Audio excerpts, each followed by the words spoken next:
Hi everyone, my name's Jade. Welcome to my new YouTube channel.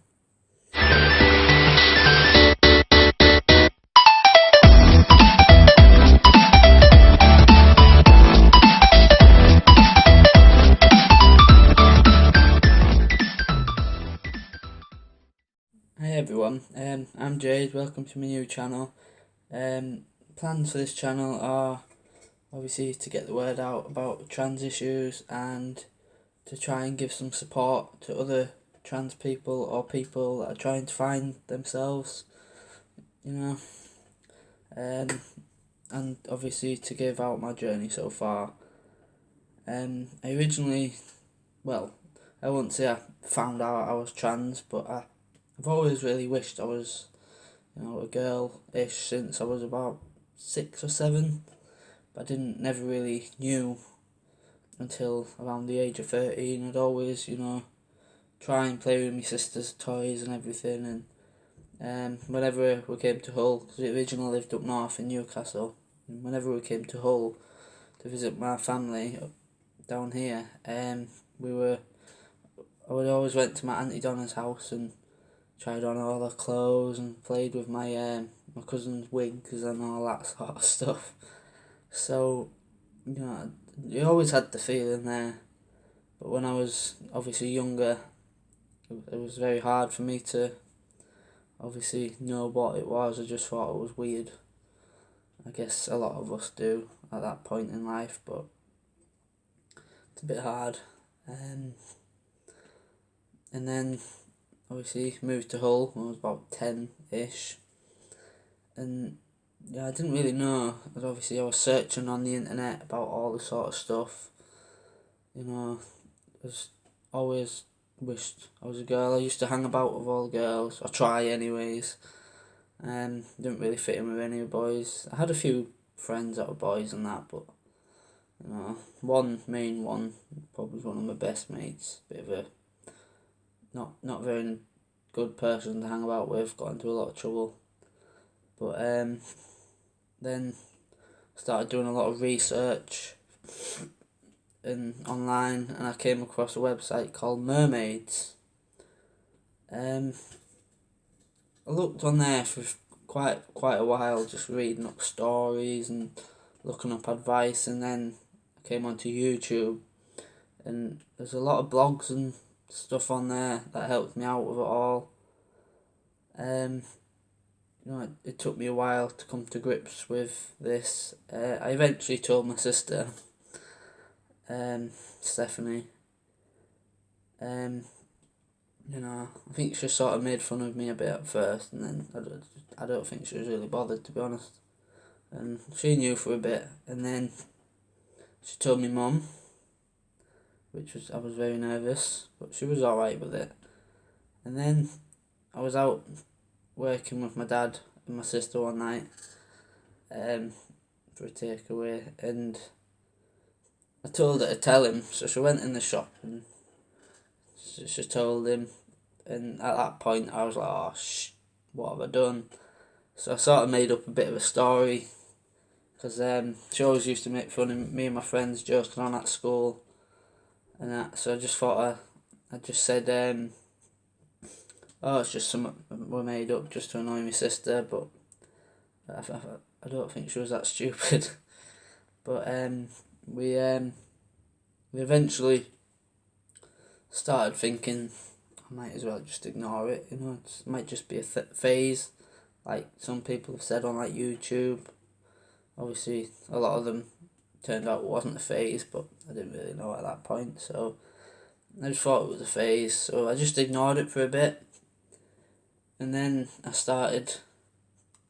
A few months after that, I'd say about a year after that, I started looking into it properly, and then I was quite shocked at what I found. Really, it was like, wow, that's what I am. I am transgender, and it took me a while to come to grips with it, but I eventually did. But I felt a bit better coming. Think, wow, this is true. I am transgender. So I I got in touch with mermaids, although they are for the younger, like children, trans children. I eventually got in touch with them, and I didn't really hear anything back. I sent them a letter. I didn't hear anything back for quite a while, and around, I think it was about Christmas time-ish sort of thing, and I got a letter in the post. I didn't usually get letters in the post. I wasn't that popular, so I sort of thought a bit, and I was like, oh, hang on, that's what it's from, mermaids. But it was my dad that picked the letter up, and I wasn't really ready to see the consequences at that point. So I sort of snatched the letter off him and bolted out the house, and I ended up ripping that letter up and chucking it. So I never actually got to read it, which I was a bit annoyed about. But I didn't really want anyone to know at that point.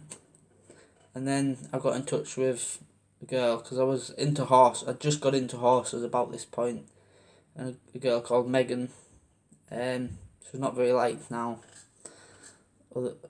That's another story, so I don't really want to talk about her, but she's like in that sense. But she helped me a lot, and her boyfriend was also transgender, and then they spoke to me a lot, and they asked me a lot of questions, and they told me a lot of things which really helped me.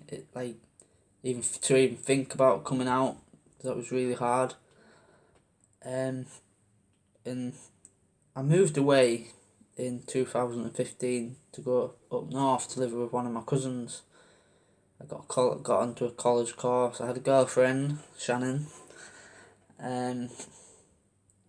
but no, I sort of kept it all in, because I kept thinking it could just be a phase, but so I didn't really want anyone to know again. So I just sort of kept it all in, and then end of 2015, I was really missing being back in Hull. Although all I say about Hull is a bad place and I hate it, but it's where all my family is, and I've got a lot of support around me that I didn't really know I had. So I came back to Hull, and then my brother rang me one day. This was while I was still up north, and he told me about college course, the Northern Racing College. Obviously I was into horses, so I checked it out, and then I didn't really read it properly. So then I went on the website, and it said there was a price for like the accommodation and all that sort of stuff, and it looked rather expensive. So I was like, oh, forget about that, I'm not doing that. So I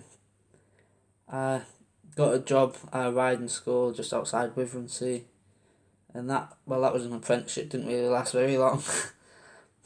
So anyways, I left there, I came back home, and I was looking, I thought I might as well check out the website again, so I went on the NRC website and checked it out, and silly me, I read it all wrong, and it was only, turned out it was only £400 for the accommodation for a 3-month course. And so I applied, had my interview, and I started within 2 weeks, which was absolutely amazing. So I went there, and that's where I came out. I got talking to everyone there. They all seemed really friendly. Some of them bitchier than others, as is in the horse world, but it was a good time. I loved my time there, and that's where I ended up coming out. Came out. I told everyone there first. Well, quite a few people, not all of them. Told them first, and then I came out on Facebook. Which was probably not the best way to come out, but it worked. I didn't get as much hate as I thought I'd get, which I was really surprised at.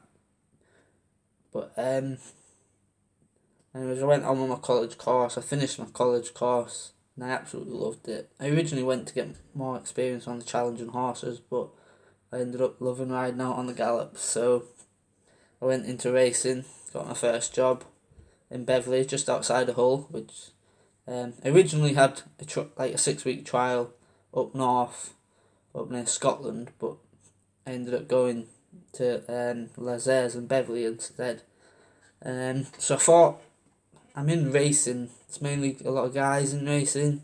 There's a lot more girls these days, but there's a lot of guys, so it was more quite a manly sport. So I sort of kept it all in a bit longer.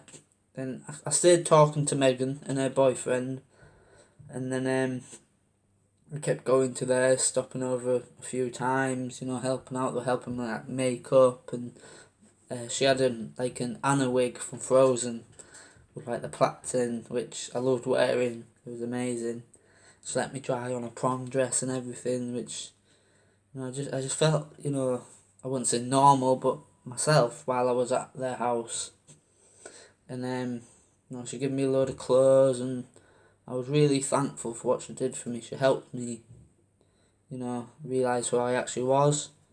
I don't mean to make that sound like she was, forcing me into it, but she was helping me realise who I was. Like, she was amazing. I owe her everything.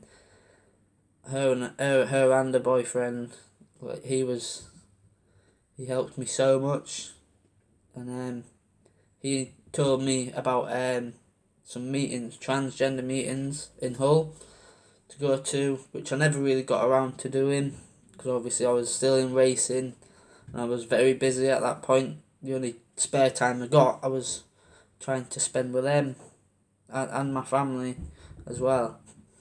So I eventually came out to Paul and Cherie, the two people that were at Les Ayres at the time. And Cherie was like really nice to me about it, and Paul was a typical racing lad, had a bit of a laugh about it, but he seemed alright with me. And then I spent a bit more time in racing. I got laid off a few weeks after I came out. Funnily enough, the boss was told and I got laid off. Not saying that was because I came out, because they did originally tell me it was because of lack of horses, which you do tend to find in racing. If it's not busy, they don't really need the staff, but it was a big coincidence. But Les was amazing. He helped me a lot as well. So I moved down to Newmarket, thanks to a friend that tagged me in a post from up north.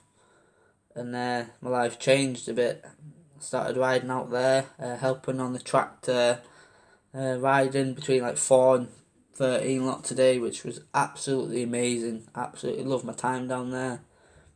Got in with made some friends with some of the girls down there. And first person I told when I was down in Newmarket was Holly. And then by the sounds of things, Holly told a few people. I asked her not who, but I think she did, which in a way really helped me. Be myself a bit more around them. And then I asked her to tell a few people, which I think she'd already told anyways, but none of them changed. They were all alright with me, even though I didn't know they actually knew. They were all seeing the same with me. And then the bosses were amazing, Richard and Tiff. They helped me so much with my riding, because at that point my riding wasn't exactly amazing. So they helped me a lot with my riding. And the riders, Bryony, Josh, Hamish, were all amazing with me, helped me out. And then I started talking to a few people. I had a good mate there. He was Paul. I used to go into Haverhill most nights with him to have a drink. Met a few good people in Haverhill. Can't remember them all, but they were nice people. And then obviously Newmarket, went out into Newmarket a few times. And yeah, there was a few people that didn't know, really didn't want to know. Then it came to my bosses finding out, Richard and Tiff. I think they did eventually find out, but not 100% sure.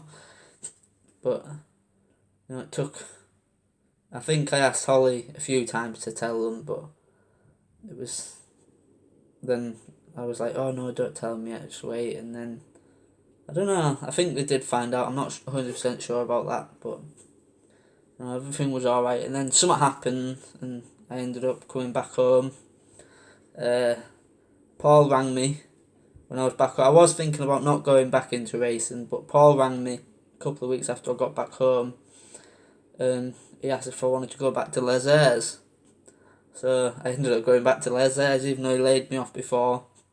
And yeah, it turned out Cherie had left, something had happened. So it was me, Paul, I forgot the other lad's name, midget lad it was. It was brilliant, good laugh there were. And we ended up leaving there again and going up to Mark Johnson's. And by this point, I'd had like a Facebook page set up, like Facebook Jade Genther Facebook set up. I had a few pictures of me up there, dressed as Jade. And a few people started finding out. Like, the main reason I left there was because I got a bad reference from NRC, which was really strange. It was quite funny as well, but everyone started finding out, and I got told a few days before I was leaving that they were sorting something out to get me riding. But then people started showing me photos of the Jade page, and at this point I really didn't want anyone to know. It was really hard to, come out, especially at a yard like Mark Johnson's. There's a lot of people, and a lot of them speak their own mind, which I wasn't really ready for at that point. So I did struggle a bit. So I ended up leaving there and going to McEasterby's. And I really enjoyed my time at McEasterby's as well, to be honest. It was a lot of fun. And started riding out onto the gallops, which, I'd waited a while to do. I hadn't done that since I was in Newmarket, which had been quite a while. And I did really enjoy my time at McEasterby's.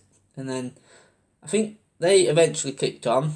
Someone from Mark Johnson sent them a picture through Messenger or Snapchat or whatever, and they eventually clicked on, and they started asking me questions, which I was getting along with them all, so I thought it was sort of, I didn't really tell them at first, but I think they all figured it out in the end, especially Maisie as well. She was amazing, Maisie, good friend. And then I ended up leaving there and applying. I went racing one day with them, and I arranged a meeting with Susan Corbett to go back up north, because I did miss working up there, and I had a lot of friends up there, and I had a good friend called Beth that was working for Susan. I think she still is, doing really well for herself. And then, so I left there, and I went away, and I dislocated my shoulder again. So I did that a couple of times by this point. And so that was my racing days over with. So I eventually, I had a lot of free time on my hand, and I got really, really depressed, and I just didn't know what to do. So I eventually texted my dad. Obviously, I'd already came out a couple of years before this, but this was in about 2016. No, it wasn't. 2018. I texted my dad and I told him I'm transgender.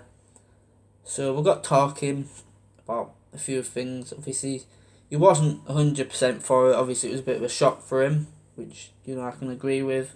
As much as it's a shock for us, like trans people, it's more of a shock on the family, unless you're feminine, like most of your life until you come out. It's quite a shock for your family, which I've realised it's really hard for me as well as them. Them probably more because, I've been James my whole life until this year. And then, so we got talking, and then started telling the rest of my family. I started using the Jade Facebook a lot more. It's just a Facebook I mainly use now. I only go on my old Facebook, like from talking to a few people, but my main Facebook. And then I started, wearing girls' clothes around like my brother's house and stuff, and then a bit more around my house. And then, well, I say my house, it was my dad's house at the time. And then, I went to my doctors and spoke to my doctors, and he referred me to a therapist end of last year. So I went to a therapist a few times, missed a few appointments. my therapist got cancelled because I'm really bad with my memory. If it hasn't got anything to do with this, obviously, this is probably the main thing that rules my life at the moment, which I don't really want it to, but just all I've got to think about. I can't work until after my surgery on my shoulder due to it dislocating all the time. So it's more all I've got to think about, really. So, anyways, I spoke to my doctor, therapist, finished with my therapist, and then I went to my doctors. I got them to fill out a referral to a gender therapist, and so they sent it. And I thought, well, I've done the main part. I've got it started, so I might as well start my transition. Took me a few weeks to even think about doing it, and then it came to the new year, and I said to everyone, a New Year's resolution is to start my transition. So I started it on the 1st of January 2019 this year, and I haven't looked back. It's been amazing. I've got a bit of negativity, but nothing, I think I've learnt to handle it a lot now. So it's sort of it's been very good for me now. I do get very jealous and envy a lot of the girls. Like, I know it sounds really silly, but like you look at like cisgender girl, like just normal girl, and they're just, it's like that's what I want my life to be, but unfortunately it can't, never will be. But you just look at them with the hair and the makeup and the clothes, and it's like, I wish I could. That was me. I wish I was her. And that sounds really cringy, but that's what I wish all the time. I was always wearing secretly wearing my sister's clothes and everything, and yeah, like I never used to hang about with LGBT people because I always thought if I hung about with them, maybe people would click on, but I never did, and then so I was always really defensive against it. When people thought, oh, you must be gay, like my brother told my grandma, like I was gay, and she believed it, which I think everyone always had a feeling in it, but I never really wanted it to be true. But now I've come out, I do hang about with a lot of LGBT. Well, I say hang about. I don't really leave my house at the moment. I can never be bothered at the minute while I'm not working. But like when I do speak to people, I do speak to a lot more LGBT people now, as I feel myself around them more than I did before. I was very embarrassed when I first came out. I was really embarrassed, but now I've been watching a lot of blogs on Facebook. It sort of helped me a lot with it, so I'm not too bothered what people say to me now. Like we're walking, I went out with my dad the other week to Brands Home Centre, and we were walking by a man, and it was he turned around and said, "What did he just say? Did he just say that's a man? That's a man wearing a wig?"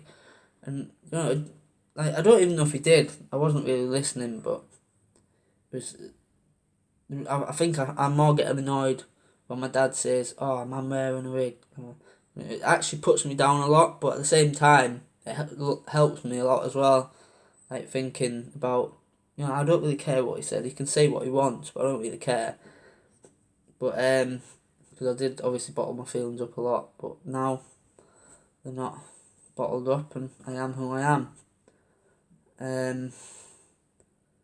Yeah, I was always depressed, but now I'm getting a bit better. Like I do have a lot of depressed times out there at the minute, but it's normal, I think, for trans people to have them feelings. But let's just see what happens there. I do wanna. That's pretty much my transition so far. Obviously, if anyone has any questions, leave a comment as well, and I will try and look at all the comments I get, if I get any. I'm not that popular, but I do want to make a quick comment, because before I was making this video, I've been wanting to make these videos for quite a while now. I'll try and post once or twice a week, maybe a bit more if anyone needs it. But because I do want as well to support anyone that needs the support. because I know how hard it is and how hard it can be.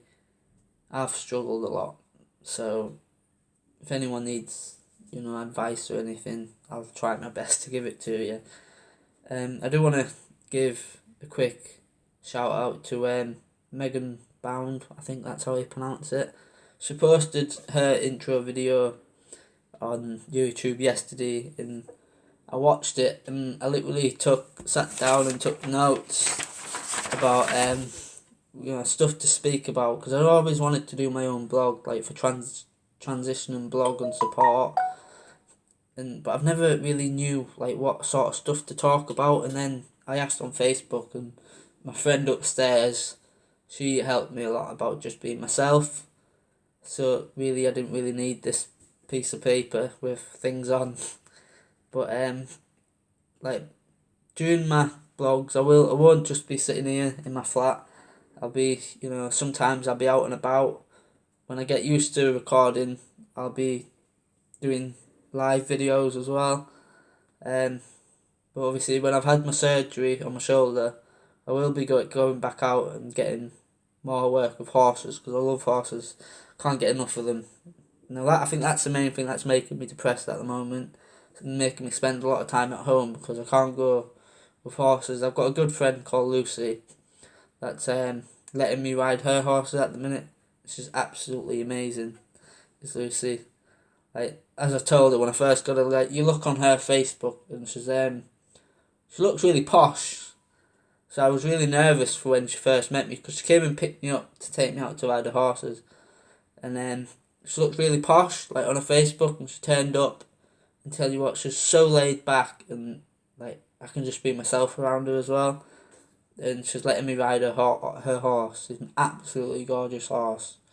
And he's a bit of a feisty one as well, which I do like. I'm a bit more confident on the feisty ones because I know what's coming than I am on the quiet ones, because you never know what they're going to do. So, yeah, enough talk about horses. All I ever seem to talk about. But yeah, it's all that's ever on my mind as well as transitioning. So, I will be doing live videos, and when I do get back to working with horses, I will be doing live videos and meeting new people eventually, because I'm not very good at that at the moment. I just want to be alone all the time. But I think that's pretty much it really. I will try and figure out things to post. But I think that's pretty much it. I'm Jade. Thank you for watching. Please leave a like. Don't forget to subscribe. Share my video. I do want to help and support anyone who needs it. Share it to Facebook, Twitter, even, and leave a comment as well. Tell me how the video was. Been very nervous to make this video, so please tell me how it was. And also leave anything in the comments that you'd like to see or talk about. That I could do Q&As and stuff like that, or could do stories of what's in the trans community, LGBT community, not just the trans community. I'm here to help anyone. So thanks for watching. Leave a like, subscribe, share, comment. Thank you very much. I'll